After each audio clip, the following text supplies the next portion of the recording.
హల్లెలూయా, praise lord. దేవుని నామమున మహిమ కలుగును గాక.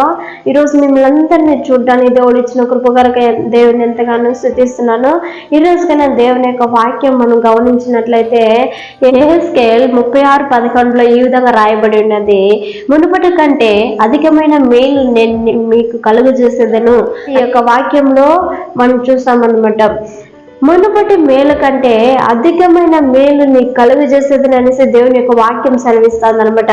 మనం ఏ స్థితిలో ఉన్నాను, ముందు మనం సంపన్న స్థితిలో మనం జీవించిన కానీ లేకపోతే లేములో మనం ఉన్నా కానీ దేవుడు మన యొక్క స్థితిని చూసినాడు. ఆ స్థితిని చూసి మనల్ని హెచ్చించడానికి దేవుడు శక్తిమంతుడై ఉన్నాడు అనమాట.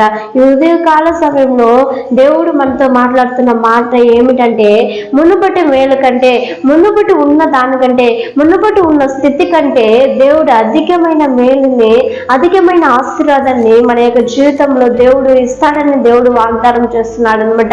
ఎవరెవరైతే ఏసయ్యా నాకు ఈ ఉదయకాల సమయంలో మునుపటి ఉన్న దానికంటే అధికమైన మేలు నాకు కలుగు చేయండి ప్రభువా అనేసి ఎవరెవరైతే అడుగుతారో దేవుడు తప్పకుండా అధికమైన మేలును అనుగ్రహించే దేవుడు అంటున్నాడు అనమాట.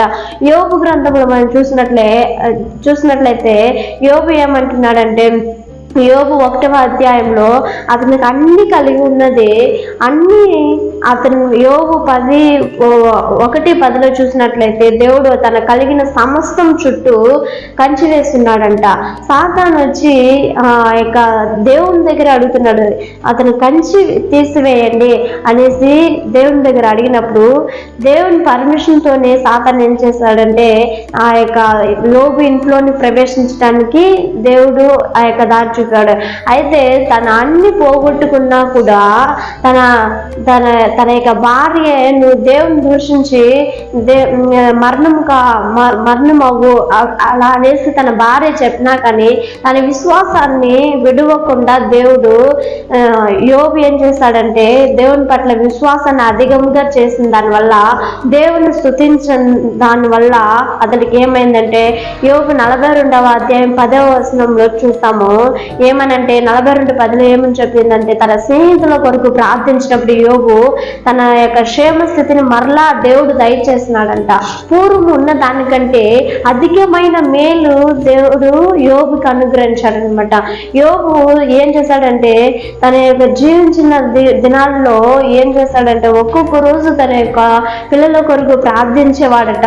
ఉదయాన్నే లేచి తన యొక్క పిల్లల కొరకు నా పిల్లలు ఏమైనా తప్పు చేశారేమో, దేవుని దూషించారేమో, దేవునికి విరోధంగా ఏదైనా తన హృదయాల్లో మాట్లాడారేమో, దేవునికి విరోధంగా కార్యాలు చేశారేమో అనేసి ఒక్కొక్క రోజు ఏం చేసేవాడంట, తన యొక్క పిల్లల కొరకు దహన బలి అర్పించాడంట. అదే వేకునే లేచి తన 10 మంది పిల్లలు ఉంటే 10 మంది కొరకు ఏం చేశాడంటే ఒక్కొక్కరి కొరకు ఒక్కొక్క దహన బలి అర్పించినాడంట.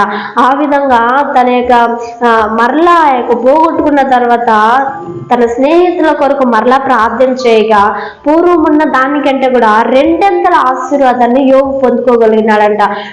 నేను ఏం చేయాలంటే ఒక్కొక్క రోజు అధికంగా ప్రార్థించినట్లయితే, దేవుని స్తుతించినట్లయితే, దేవుణ్ణి పాడినట్లయితే, మన కష్టం వచ్చినప్పుడు, మన నష్టం వచ్చినప్పుడు దేవుణ్ణి ఏం చేయాలంటే దేవుణ్ణి స్తుతించాలన్నమాట, దేవుణ్ణి పాడాలన్నమాట. అయ్యో నాకు కష్టం వచ్చేసింది, అయ్యో నాకు బాధ వచ్చేసింది, అయ్యో నేను దుఃఖంలో పడిపోయినానే, నేను లేకుండా పోయినానే అనేసి ఒక్కరోజు కూడా మనము బాధపడినవలసిన అవసరమే లేదు. దేవుణ్ణి స్తుతించగా దేవుడు మన పట్ల గొప్ప కార్యములు చేసే దేవుడు అంటున్నాడు అనమాట. దేవుడు ఎదురు చూసేదంతా ఏంటంటే నా బిడ్డ నన్ను స్తుతిస్తుందా, నా బిడ్డ నన్ను ప్రార్థన చేస్తుందా అనేసిదా దేవుడు మన దగ్గర నుంచి ఎదురు చూస్తున్నాడు. కాబట్టి ఈ ఉదయకాల సమయంలో ఎవరెవరైతే దేవుణ్ణి వెతుకుతారో, ఎవరెవరైతే దేవుణ్ణి పట్ల ఆసక్తి చూపిస్తారో, విశ్వాసం ఉంచుతారో వారికి ఏం చెప్తున్నాడంటే దేవుడు పూర్వం ఉన్న దానికంటే, పూర్వం ఉన్న మునుపటి మేలు కంటే అధికమైన మేలును దేవుడు ఉదయకాలను అనుగ్రహిస్తానని దేవుడు మాట్లాడుతున్నాడు. ఈ ఉదయకాల సమయంలో మనందరూ కన్ను మూసినట్లయితే దేవుని దగ్గర ప్రార్థించుకుందాము. హల్లెలూయా. స్తోత్రం స్తోత్రం స్తోత్రం. మహాపరిశుద్ర ప్రేమల రాజ కృపలేసేది టెన్షన్ దేవాన్ని నిరంతరం ఏకరీతి ఉంటున్నవాడ ఉన్నవాడు అనవాడ నీ కొడాన్ని కూడా స్తోత్రం చెల్లిస్తున్నాం రాజా.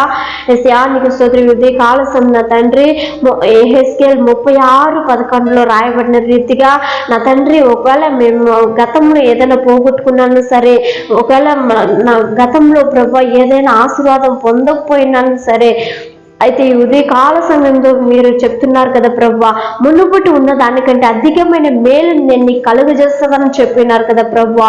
ఈ యొక్క మేలుని ప్రభా ప్రతి ఒక్కరి గృహాల్లో మీరు క్రియేట్ చేయమని ప్రార్థిస్తున్నాం డాడీ.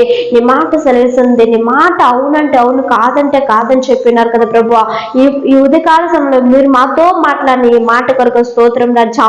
ఒకవేళ మేము విశ్వాసంలో పడిపోయినా కానీ, ఒకవేళ విశ్వాసంలో దిగజారిపోయినా కానీ మమ్మల్ని నీ చేయి పట్టుకొని లేవనెత్తమని ప్రార్థిస్తున్నాం డాడీ.